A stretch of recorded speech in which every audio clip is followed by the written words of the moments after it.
This is my second time recording this. Great start of the year. So happy 2025, guys. I hope everyone's doing well. I don't know if you've seen, but I've definitely seen a lot of people starting 75 hard now that it's January. I know everyone's like, new year, new me. They want to start something new, make drastic changes, like starting 75 hard. Me too, I said new year, new me. I know I haven't uploaded in like 3 weeks. That's because I was moving houses, not here. So I was very busy. Sorry about that, but I'm here, back to stay, hopefully. So I wanted to give my take on 75 hard by doing a little 365 sustained, It's just swaps for 75 hard that are more sustainable, I think. So for the people that don't know what 75 hard is, it's basically a challenge that lasts 75 days in which you have to follow 5 rules. Taking a progress picture every single day, having 2 45-minute workouts, one of them has to be outside and they have to be in different times of the day so they can't be one after the other. I don't know why. Reading 10 pages of a non-fiction book. It has to be non-fiction and it can't be an audiobook. Don't know why again. Following a strict diet, no drinking alcohol, and drinking a gallon of water per day. Why a gallon? So these are my swaps for the 365 sustained. Instead of a progress picture every single day, I would do a weekly internal assessment. So looking back on your week and how you moved your body, how you ate, asking yourself, how do I feel? How is my health? Maybe how do my clothes fit? Not so much as how does my body look, because I know a lot of people do 75 hard to lose weight, but maybe you already have your ideal body type and progress pictures are not really important to you, because I feel like health is the most important thing. I know that people like to focus on their bodies, the physical aspect, and I understand it is also important to look good, We live in a society. But I think that focusing on the physical aspect is not very constructive. It's not very helpful, and it's not sustainable, because your body is gonna fluctuate, your weight's gonna fluctuate, your muscle is going to fluctuate, so I feel like it's counterproductive. But you do you. So the weekly internal assessment, it can be done orally. You can just do it internally in your head.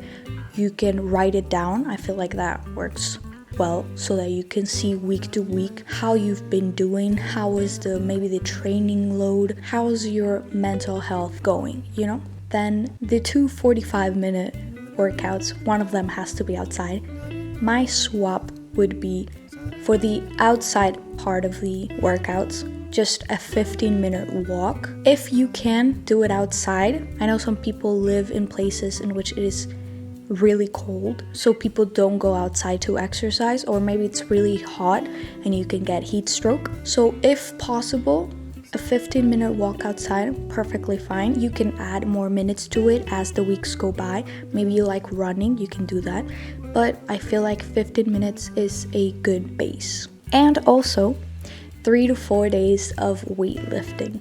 You knew I was gonna say it. Of course I was gonna say it. Weightlifting is so important. Building muscle is so important for health. You can do the research. All you're gonna find out is what I'm telling you right now, that you have to build muscle in order to sustain your body. Go out, lift some heavy things.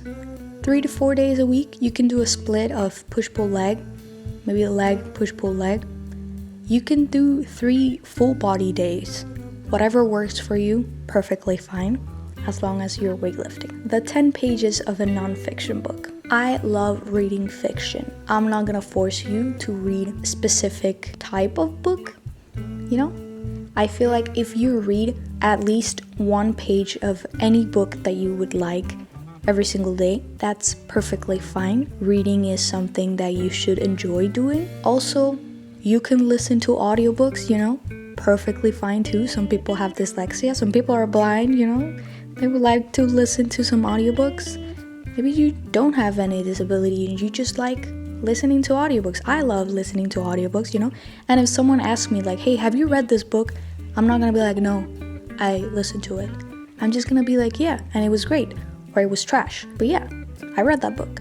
Even though I listened to an audiobook, it doesn't fucking matter. It doesn't fucking matter. Then there's the following a strict diet and no alcohol. So with the no alcohol part, I'm good with that. Yeah, I know. 2025 is a sober year for me, so I feel like that is a very personal stuff. It just doesn't align with who I want to be, if that makes any sense. In regards to the diet part, whether you follow like a low carb or vegan or whatever diet, it doesn't matter as long as it's sustainable for you.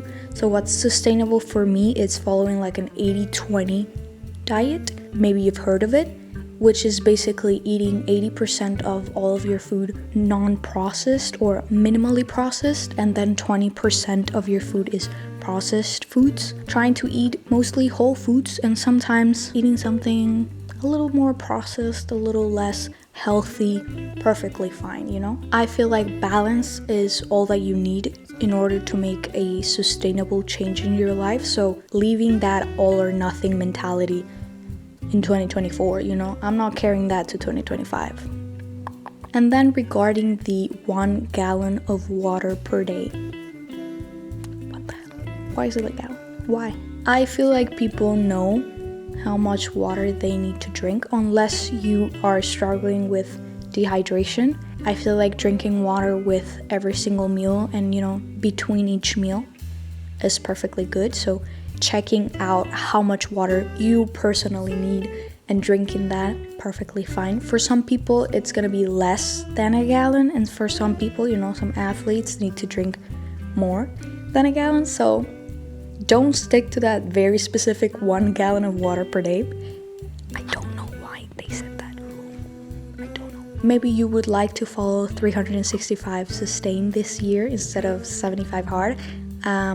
I personally will be doing that because I have heard the creator of 75 hard said that it is not made for women. Yeah, because we're like inferior or something. I don't know. Misogynistic crap. Who cares? I'm not gonna follow anything he says. So this was my take on the 75 hard, you know? Whatever is sustainable for you, moving your body in ways that feel good, you know? If you don't like running, go on a walk. You don't have to be 24/7 at the gym doing 2 45-minute workouts and just eating these very strict diets in order to change how you look drastically. I feel like if you focus on your health and you move your body and you give it the food that it needs, the nourishment, you're doing great. Whether you're gonna pick up a fiction book or a non-fiction book, or you're gonna write on a journal your internal assessments, or you're gonna say them out loud, I hope that 2025 goes amazingly well for all of you guys watching. And yeah, I'll see you guys on the next video that is coming out next week, you know?